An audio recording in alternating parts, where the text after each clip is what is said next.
Amém. Deus tem uma palavra para o seu coração. Presta atenção na leitura, é um texto bastante conhecido. Aqui fala sobre quando Jesus apaziguou a tempestade, cessou a tempestade.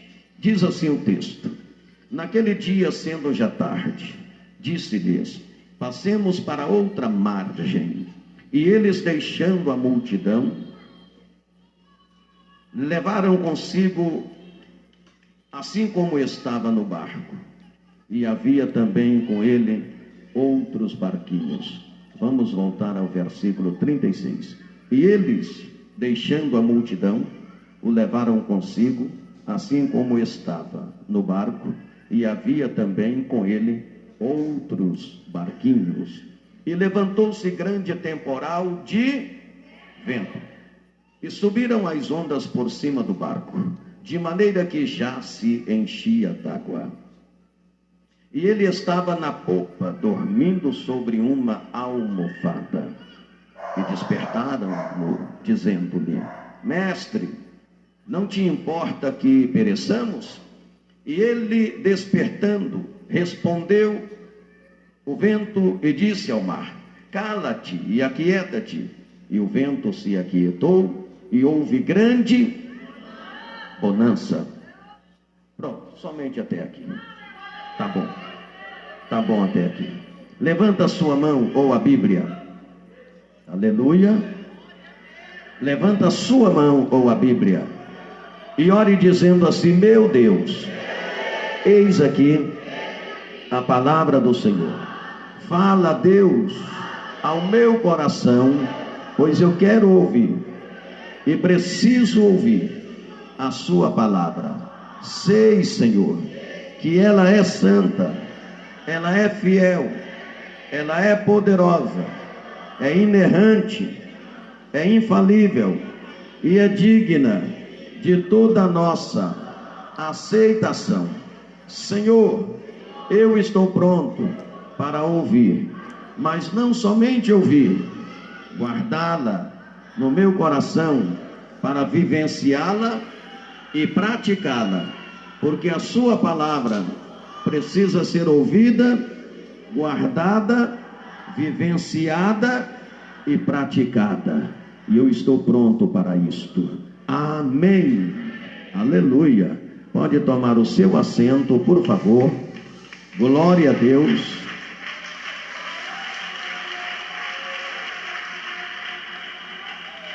Desocupem as mãos. Vamos melhorar isso aí para Jesus. Palmas misturado com glória a Deus. Meus amados, por gentileza, olhem para frente. Evita conversar, porque esse momento é momento que Deus vai falar e você precisa ouvir o que Deus está falando, vai falar, e precisa entender o que Deus vai falar. Meus amados irmãos, todos nós conhecemos a história desse temporal. Meus amados, a história deste temporal lembra a arca de Noé, atirada de um lado para outro lado, nas grandes águas que cobriam a terra, nas águas do dilúvio que naquela ocasião cobriam a terra. É tipo da igreja de Cristo no mar tempestuoso no mundo atual.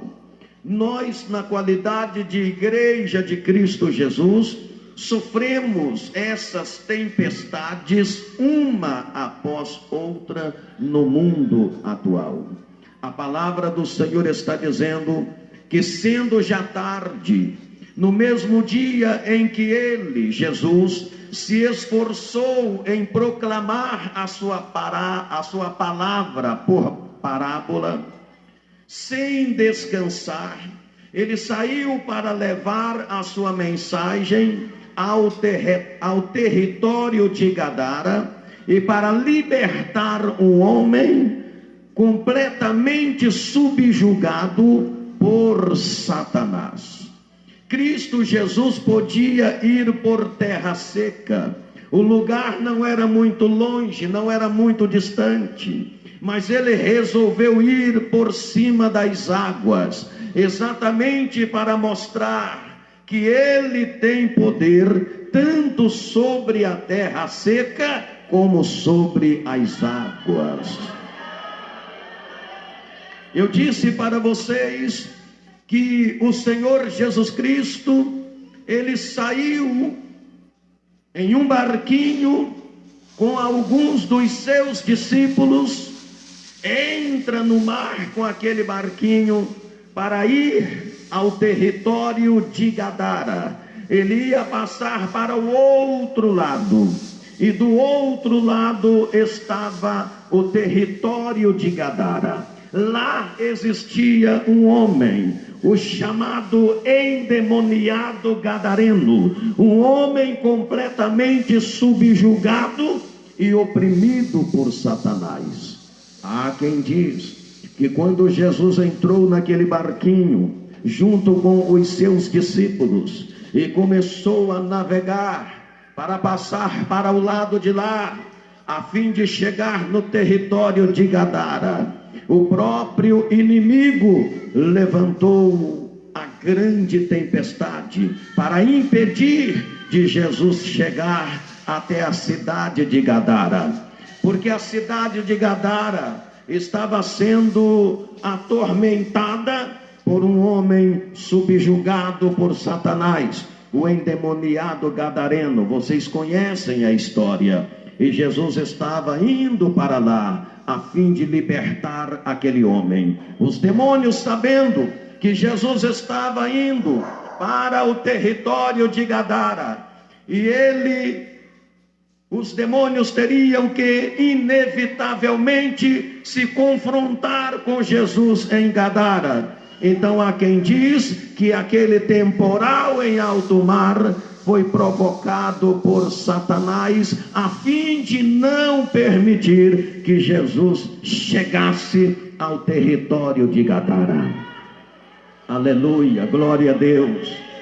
Meus amados irmãos, veja bem, nos dias de hoje, Satanás tem levantado tempestades, uma após outra, para impedir que a igreja cresça, para impedir que a igreja avance, para impedir que a igreja evangelize, para impedir que a igreja faça obra de missões. O diabo tem levantado tempestades uma após outra, para impedir que o crente prossiga, para impedir que o crente avance, para impedir que o crente cresça na graça e no conhecimento. Mas o que eu acho importante é que todas as vezes que Satanás levanta uma tempestade para impedir o avanço da igreja, mais a igreja avança, mais a igreja cresce, mais a igreja progride, mais a igreja se enche da graça. Aleluia, glória a Deus. Quando Jesus entrou no barco, juntamente com os discípulos, aí diz a palavra do Senhor que veio um grande temporal, uma grande tempestade. Meus amados irmãos, só Deus sabe, e Ele sabe quantas tempestades a igreja tem sofrido nesta terra. Deus sabe de todos os levantes que têm se levantado contra eu e contra você, mas o Senhor está conosco.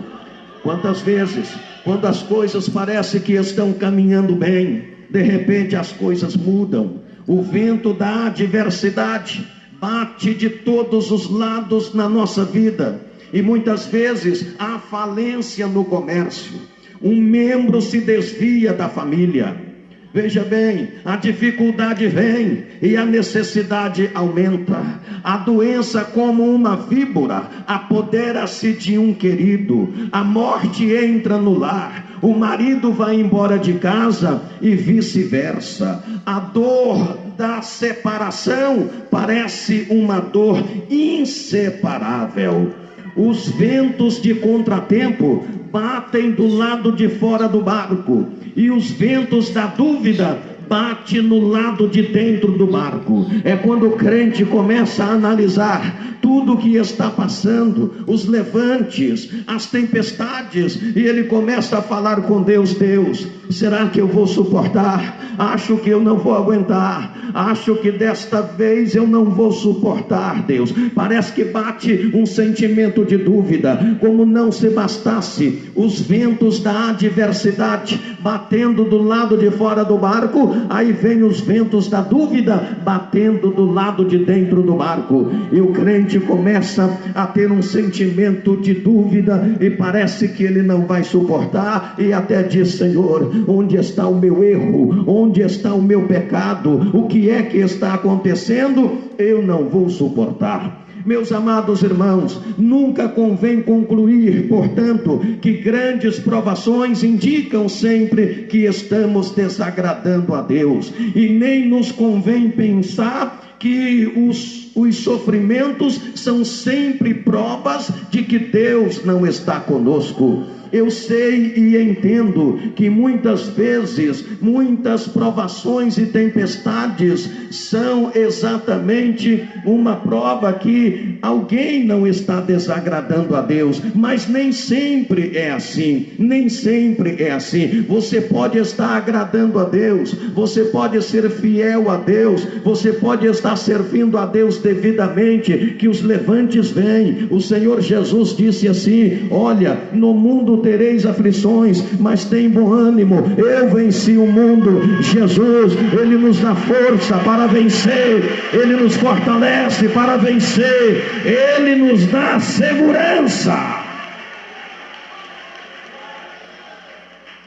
Aleluia. Não precisa você ficar se condenando, não precisa você ficar concluindo, portanto, que as provações que você está passando indicam que você está desagradando a Deus, ou que o seu sofrimento é uma prova de que Deus não está com você. Não é assim. Deus está com você, sim. Meus amados, Jesus Cristo podia evitar aquela tempestade e conceder aos discípulos uma brisa perpétua para conduzi-los até o lugar determinado, até o território de Gadara, para onde eles estavam indo. Mas, prezados irmãos, não foi assim que Jesus quis. Você sabe que é sempre na presença de Jesus, nas maiores alturas, que há calma perpétua sobre a face da terra. A igreja de Jesus aqui na terra, ela está sendo agitada por tempestade uma após outra. Mas deixa eu falar uma coisa: enquanto Satanás se preocupa em levantar tempestades para destruir as nossas vidas, Jesus Cristo dedica-se a acalmar essas tempestades, pois Ele pode fazer isto, Ele tem feito e Ele tem prazer em fazer isto. Você pode glorificar o nome do Senhor Deus?